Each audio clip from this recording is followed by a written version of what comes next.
Assalamualaikum warahmatullahi wabarakatuh. Perkenalkan, nama saya Mardita Yuwantari dengan NIM 21030969097 dari kelas PGMI 3C.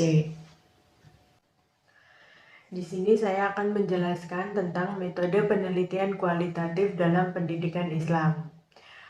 Hakikat metode penelitian. Metode penelitian terdiri dari dua kata, yaitu metode dan penelitian. Metode adalah cara menerapkan prinsip-prinsip logis terhadap penemuan, pengesahan, dan penjelasan tentang suatu kebenaran. Sedangkan penelitian diartikan sebagai upaya atau cara kerja yang sistematik untuk menjawab permasalahan atau pertanyaan dengan jalan mengumpulkan data dan merumuskan generalisasi berdasarkan data tersebut. Menurut Hilway 1956 menyatakan metode penelitian adalah suatu studi yang dilakukan melalui penyelidikan yang hati-hati dan sempurna terhadap suatu masalah sehingga diperoleh pemecahan yang tepat terhadap masalah tersebut. Dan menurut Person 1946 menyatakan metode penelitian adalah pencarian atas sesuatu atau inquiry secara sistematis terhadap masalah-masalah yang dapat dipecahkan. Hakikat metode penelitian adalah cara ilmiah untuk mendapatkan data atau informasi sebagaimana adanya dan bukan sebagaimana seharusnya, dengan tujuan dan kegunaan tertentu. Yang selanjutnya yaitu filsafat metode penelitian. Sejalan dengan perkembangan filsafat, metode penelitian juga mengikuti perkembangan aliran filsafat.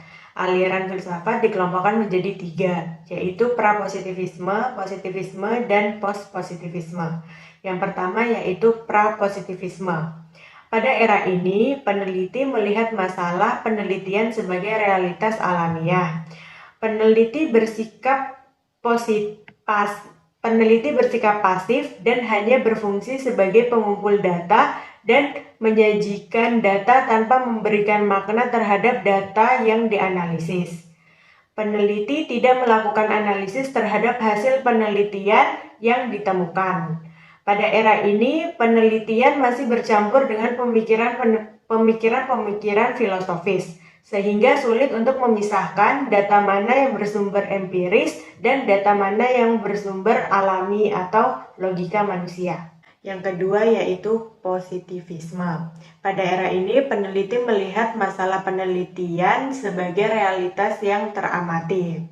Bersifat tunggal, dapat diklasifikasikan, memiliki sebab akibat, bebas nilai, relatif tetap, dan terukur. Metode yang digunakan pada aliran ini yaitu metode kuantitatif. Jenis penelitian pada era ini yaitu eksperimen atau korelasi. Dan yang terakhir yaitu postpositivisme. Pada era ini, peneliti melihat masalah penelitian sebagai realitas yang bersifat holistik atau utuh, dinamis, kompleks, dan penuh makna. Metode yang digunakan pada aliran ini yaitu metode kualitatif dengan logika induktif. Tujuannya untuk memahami makna realitas yang kompleks dan mengkonstruksi fenomena. Dalam melakukan penelitian, banyak metode yang bisa digunakan dalam suatu penelitian. Salah satunya yaitu metode kualitatif. Metode ini dapat diartikan dengan pencarian suatu pengertian tentang gejala atau fakta yang dilakukan secara mendalam. Karena melakukan penelitian tidak hanya sebatas memahami secara permukaan saja, tetapi peneliti harus melakukan penelitian secara mendalam agar mengetahui sebuah fakta atau gejala dari penelitian tersebut. Yang membedakan penelitian kualitatif dengan penelitian kuantitatif yaitu terdapat pada paradigmanya. Jika penelitian kualitatif itu terjun langsung ke lapangan, sedangkan penelitian kuantitatif itu menjaga jarak dengan target yang diteliti. Pada penelitian pendidikan Islam tidak berbeda dengan penelitian pada umumnya. Yang membedakannya hanya terletak pada objek dan sumber kajiannya.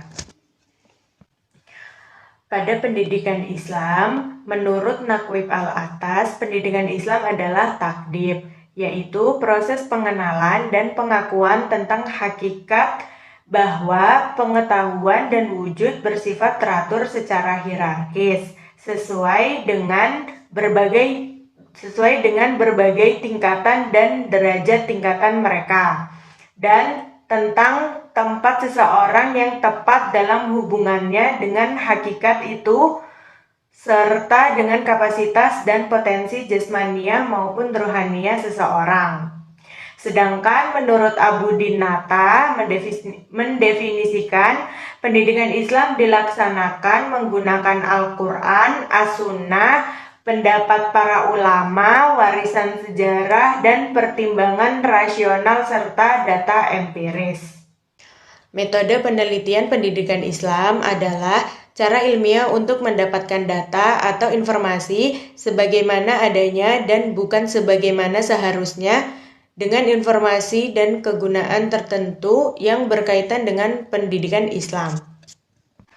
Metode penelitian dalam kajian-kajian Islam ada 4 macam. Yang pertama yaitu metode bayani, yaitu suatu penelitian untuk menemukan ilmu dengan usaha semaksimal mungkin dengan cara membaca, mempelajari, memahami, dan mengkaji penjelasan-penjelasan dari Al-Quran dan hadis. Yang kedua yaitu metode burhani, suatu metode yang mengandalkan kemampuan berpikir logis dengan kaidah-kaidah tertentu secara sistematis. Yang ketiga yaitu metode tajribi, yaitu suatu metode penelitian selain memerankan kemampuan berpikir logis, juga dilanjutkan dengan tindakan eksperimen, observasi, dan bentuk-bentuk metode yang dikenal dengan metodologi ilmiah. Dan yang terakhir, yang keempat, yaitu metode irfani, yaitu suatu metode penelitian yang mengandalkan al-takarrub ilallah atau al-ittisal al-ilahi dengan melakukan langkah-langkah tertentu mulai dari istidad, tazkiyah, al-nafs, tekniknya dengan melakukan riyadoh, yaitu latihan-latihan dalam arti melakukan amalan-amalan terus-menerus, baik secara individu maupun kelompok dengan mengikuti mursyid. Adapun jenis-jenis penelitian pendidikan Islam dapat dikelompokkan menurut bidang, tujuan, pendekatan, tingkat eksplanasi, analisis, dan jenis data. Berdasarkan bidang, penelitian dapat dibedakan ke dalam 3 jenis, yaitu yang pertama penelitian akademik. Penelitian akademik adalah penelitian pada bidang-bidang akademik. Yang kedua yaitu penelitian institusional.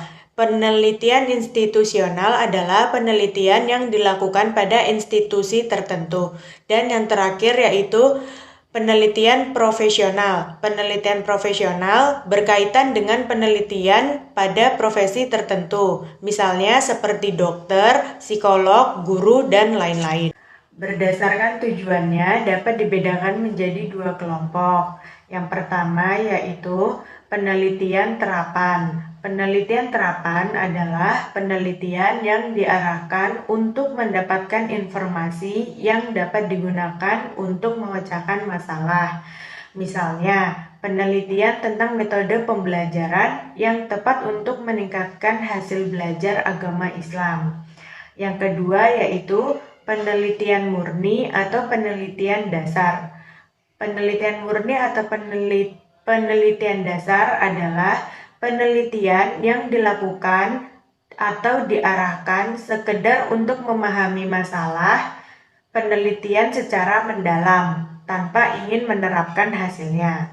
Penelitian dasar bertujuan untuk mengembangkan teori dan tidak memperhatikan kegunaan yang langsung bersifat praktis.